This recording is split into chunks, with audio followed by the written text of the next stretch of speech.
club, c'est surtout de ne pas former que des joueurs de foot. C'est forcément former des meilleurs citoyens de demain. Donc du coup, à travers le PEF, leur proposer de nombreuses activités au-delà du football, les faire prendre conscience que le football, ça réunit, ouais, c'est un sport collectif. Donc du coup, ils sont tous là avec leurs copains, mais leur faire prendre conscience qu'il y a d'autres sujets qui sont hyper importants et pas que sur le football. Nous, on a la chance d'avoir un public assez nombreux sur le club de Monoblé et du coup, ils ont la sensibilité sur beaucoup de domaines, comme le tri sélectif, sur la violence, sur aujourd'hui la sensibilisation du cancer du sein, sur plein de petites actions à travers les entraînements et les animations que leur propose tout au long de l'année. On a fait venir un nutritionniste pour les sensibiliser à la malbouffe.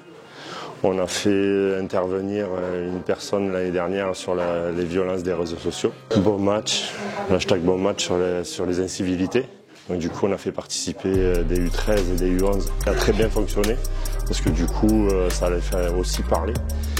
Parce que inconsciemment, ils ont tous une relation avec les incivilités, mais ils n'en prennent pas conscience.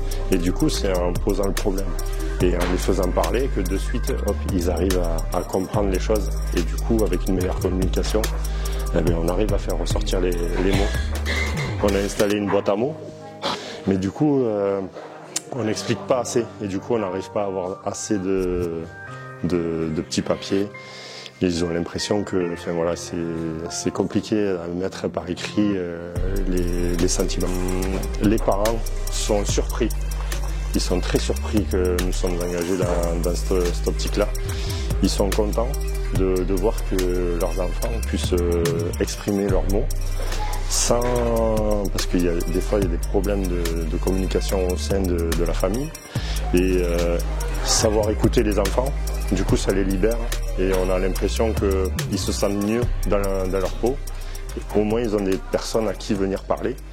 Il y a des personnes comme Rachel qui sont très compétentes sur ça, c'est leur métier. Donc du coup c'est plus facile pour nous aussi de les faire parler. Comme là aujourd'hui, du coup d'exposer bien comme il faut la thématique du cancer du sein, bien leur faire comprendre ce qui se passe. Et ça c'est vachement important pour eux.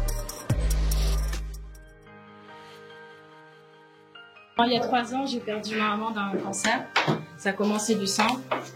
Après, c'est parti au poumon. Du coup, c'est parti au foie aussi.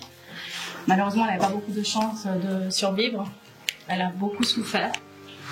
Elle sentait qu'elle avait quelque chose, mais elle se dit, bon, c'est rien, ça doit être un kyste. Et malheureusement, le médecin lui a fait comprendre qu'elle avait trop laissé traîner. Si elle avait pris les choses en main, elle aurait pu détecter qu'elle avait un cancer. Donc je pense que c'est important de sensibiliser tout le monde parce que c'est une maladie quand même que beaucoup de gens meurent de ça.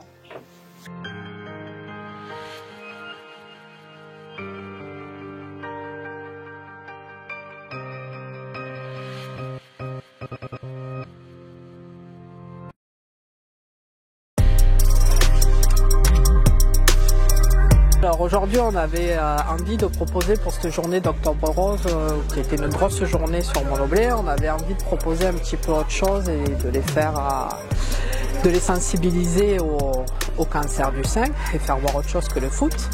Donc on cherchait le moyen de pouvoir les sensibiliser. Donc cette action, pourquoi? Pour que chacun puisse faire passer le message à sa hauteur.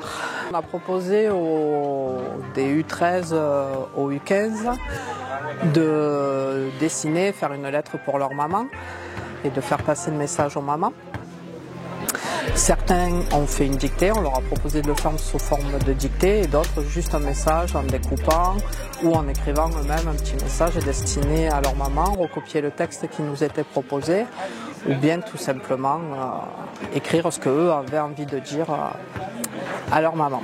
Et après, chacun donnait le dessin à leur maman. Certains viennent de le faire, de le donner. Nous, on va en garder certains, on a affiché au club aussi pour que ça fasse résonance. Pas que aujourd'hui, parce que c'est un combat de tous les jours aussi. Les mamans étaient très touchées et beaucoup ont eu la larme à l'œil, donc c'est très agréable et ça veut dire que le message y passe. Et ce qui est intéressant de voir, c'est que là, je me rends compte que ça a créé une discussion au-delà que juste la maman et que tout le monde est en train d'en discuter un petit peu à droite à gauche, donc c'est certain. Je crois que c'est plus parlant que tout ce qu'on peut leur expliquer, parce que moi j'ai eu beau essayer de leur expliquer avec les mots et d'avoir le témoignage d'une personne qui a été touchée de près par ça. Je crois que c'est vraiment ce qui parle le plus et qui résonne le plus dans la tête à chacun.